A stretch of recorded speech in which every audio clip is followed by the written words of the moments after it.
Hello and welcome to our latest breaking news. Here are the detailed headlines. Please stay tuned. Supreme Leader affirms Iran does not want war. Iran's Supreme Leader, Ayatollah Ali Khamenei, in his latest written message, emphasized that Iran does not want war with the US and Israel but will defend its rights as a nation. In a message read on state television, he stated, "We are not seeking war and do not want war." He added, "But we will not give up our legitimate rights under any circumstances. We consider the entire axis of resistance as a single entity." This appeared to be a reference to the Hezbollah movement in Lebanon, a close ally of Iran. The Iranian Supreme Leader stressed, "We will certainly not let those who attacked our country go unpunished. We will definitely demand compensation for all the damage they have caused." The Supreme Leader's statement called on southern neighboring countries to stand on the side of righteousness, while emphasizing, "We are still waiting for an appropriate response from you to demonstrate our brotherhood and goodwill." According to the statement, Khamenei called the assassination of his predecessor one of the greatest crimes committed by Iran's enemies, and one of the deepest public griefs in the nation's history. The statement added that the Iranian people will demand compensation for all domestic damage caused by enemy attacks. Over 60 countries condemn attack on peacekeeping forces in Lebanon. The UN and many countries have criticized the large-scale wave of Israeli airstrikes across Lebanon, according to Al Jazeera. The UN High Commissioner for Human Rights, Volker Turk, stated that reports of hundreds of people, including civilians, killed and wounded are shocking. He said the scale of killing and destruction in Lebanon today is truly horrifying. Such bloodshed just hours after reaching a ceasefire with Iran is hard to believe, placing immense pressure on the fragile peace so desperately needed by civilians. Turk's statement said a UN human rights team at the site of an airstrike in the capital, Beirut, described a scene of heavy devastation with many bodies lying among the rubble. Meanwhile, over 60 countries condemned the attacks on peacekeeping forces in Lebanon. Specifically, ambassadors from dozens of countries, along with Indonesia's special envoy to the UN, issued a joint statement strongly condemning the repeated attacks on the UN interim force in Lebanon, UNIFIL. Recent attacks have killed 3 Indonesian peacekeepers. Many countries, including France, the UK, Italy, and Australia, have called on relevant parties to ensure the absolute safety of UNIFIL forces and to promote diplomatic efforts to de-escalate tensions. The joint statement also noted that peacekeepers from France, Ghana, Indonesia, Nepal, and Poland have been injured in recent attacks in southern Lebanon, emphasizing these are serious violations of international law that could constitute war crimes. Meanwhile, the humanitarian situation in Lebanon is becoming particularly alarming. Intense fighting has killed hundreds of civilians and wounded thousands. The escalating wave of violence has forced over 1 million people to flee their homes, creating one of the largest displacement crises in the region in recent times.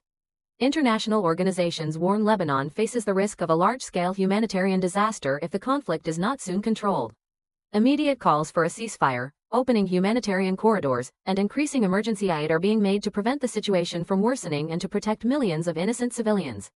US-Iran conflict helps Russia draw lessons for Ukraine. The conflict between the US and Israel with Iran presents Russia with a complex strategic challenge. The war in Iran has also sparked internal strategic debates in Moscow. Ivan Timofeyev, Director General of the Russian International Affairs Council, RIAC, drew the lesson that sanctions are merely a prelude to the use of military force, and the West pursues a strategy of long-term weakening without ending in concessions. Russia cannot directly copy Iran's responses to the US and its Middle Eastern allies but can still draw some useful lessons. According to an article on the Russian news website Reporter, Russia's Central Operational Zone in Ukraine and the US war against Iran are 2 separate battlefields, but they are not unrelated. The article noted that although the 2 conflicts differ, Iran's decisive measures and their effects highlight the possibility for Russia to apply a slightly adjusted version of the lessons from the Middle East conflict to Ukraine and Europe. Iran lacks nuclear weapons and is much weaker than NATO, yet European nations are hesitant to engage in a confrontation with the Islamic Republic, arguing that the US and Israel are already strong enough. The Reporter article assessed that the US-Iran conflict seems to have both influenced and not significantly impacted NATO, but the situation in Ukraine is somewhat the opposite. It's important to recall Iran's modus operandi given its severely limited capabilities, which can hardly be compared to Russia's potential. Immediately after the US and Israel initiated hostilities, any attack on Iranian territory would instantly lead to retaliatory missile and drone strikes. Furthermore, Iran primarily targets neighboring Arab monarchies that provide land, air, and sea territory for the Americans, a tactic proven effective. Russia, however, considers Ukraine part of a single entity that broke apart decades ago, the Soviet Union. Russia cares about the fate of Kharkiv, Odessa, Mykolaiv, Kherson, Zaporizhia, and other cities with large Russian-speaking populations. Unlike Iran, which is frankly unconcerned with wiping out Qatar or the UAE, Russia directly copying Iran's actions is inadvisable, at least in the current confrontation context. However, reporters stressed, considering the boldness of Europeans in the war against Russia, Russia's retaliatory responses to NATO countries in Europe are considered justified and entirely acceptable. President Putin needs to make Europeans understand the consequences of military intervention in the Ukraine conflict. According to the article, Russia could gradually escalate its response, first using covert methods, such as deploying drones to probe NATO's missile defense systems in Europe or using other measures to cause blackouts in some European cities. If these actions fail to contain the situation, Russia might raise the level of action. Reporter is confident that if Russia sticks to this plan, aggressive and Russophobic attitudes would significantly decrease, as would the number of Ukrainian drone flights from Polish territory attacking northern Russian regions. Ukraine accuses US of ignoring evidence of Russian support for Iran. Sharing on the UK podcast, The Rest is Politics, Ukrainian President Volodymyr Zelensky said Washington ignored evidence of Russia assisting Iran in attacking a US base. In the interview, President Zelensky revealed he repeatedly tried to draw the White House's attention to the close cooperation between Moscow and Tehran. According to a Ukrainian intelligence assessment reported by Reuters, Russia conducted dozens of satellite reconnaissance passes over military installations and key targets across the Middle East to support Iran in attacking U.S. forces and other targets. According to the Ukrainian president, Russian military satellites took detailed images of critical energy infrastructure in Israel, Gulf states, and the precise locations of U.S. military bases in the region. This valuable intelligence was then transferred by Russia to Iran to facilitate more accurate strikes on U.S. targets. He frankly stated the problem lies in Washington's overconfidence in Russian President Vladimir Putin's commitments, calling it a regrettable mistake. He also expressed skepticism about U.S. President Donald Trump's negotiation team, who spent much time in Moscow but never visited Kyiv to understand the actual battlefield situation. In response to the accusations from Ukraine and the West, the Kremlin has repeatedly denied them. Russian Foreign Ministry spokesperson Maria Zakharova asserted that allegations of Russia assisting Iran in attacking U.S. targets are completely baseless and provocative. Russia emphasized that cooperation between Moscow and Tehran is entirely based on international law, focusing on economics and self-defense, not targeting any third party. On the Washington side, although Zelensky said the U.S. trusts Putin's commitments too much, the U.S. has actually imposed numerous sanctions on both Russia and Iran for this military cooperation. The Ukrainian leader claimed to understand Putin's psychology better than the White House. He warned that Russia would not stop at Donbass but would continue targeting strategic cities like Dnipro and Kharkiv, even if a temporary peace agreement is reached. Dissatisfied with NATO, Trump considers withdrawing U.S. troops from Europe. While Iran consolidates control over Hormuz, President Donald Trump opens another front to pressure allies. Washington has repeatedly called on NATO member states to help secure this shipping lane, but most European countries have refused or provided only limited support. This lack of cooperation has led the White House to consider punitive measures, from economic to security-related, against nations not sharing the burden. Accordingly, Reuters quoted a senior White House official recently saying that frustrated with NATO allies for not supporting the security of the Strait of Hormuz and dissatisfied with the lack of progress on the plan to buy Greenland, President Donald Trump discussed with advisors the possibility of withdrawing some U.S. troops from Europe. According to the official, no decision has been made, and the White House hasn't directed the Pentagon to develop a specific plan for troop cuts on the continent. However, the mere existence of such discussions shows relations between Washington and its NATO allies in Europe have noticeably worsened in recent months. This also indicates that NATO Secretary General Mark Rutte's recent White House visit did not significantly improve transatlantic relations, which are now at their lowest point since NATO's founding in 1949. U.S. forces have been central to Europe's security structure since World War II. The U.S. currently has over 80,000 troops in Europe, including over 30,000 stationed in Germany, plus significant forces in Italy, the UK, and Spain. The White House has publicly stated that President Trump has previously considered leaving the alliance entirely. Withdrawing troops from Europe would allow Trump to significantly reduce Washington's security commitments in the region without formally leaving NATO, as exiting the alliance might face constitutional hurdles. The official did not specify which countries might be affected or the number of troops that could be withdrawn if President Trump decides to implement the plan. Although Trump has long had a rocky relationship with NATO, the last 3 months have been particularly tense.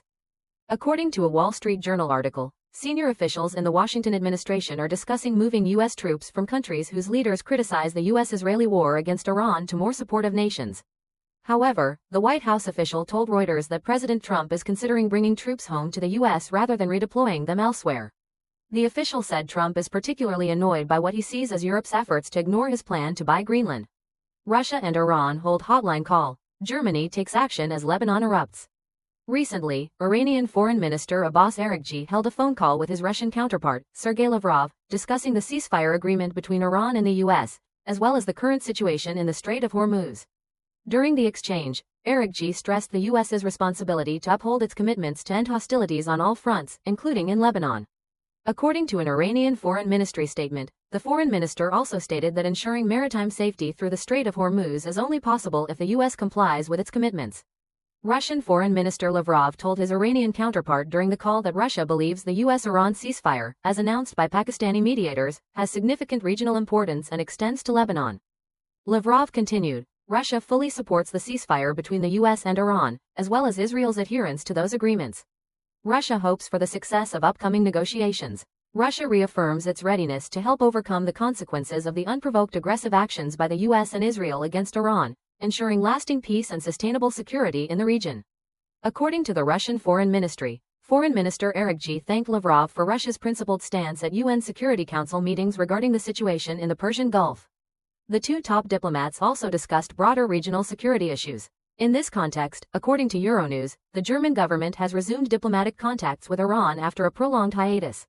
As the fragile ceasefire between Washington and Tehran opens the possibility of resuming peace talks in the Middle East, Chancellor Friedrich Merz stated that Berlin is coordinating closely with the U.S. and European partners in this effort.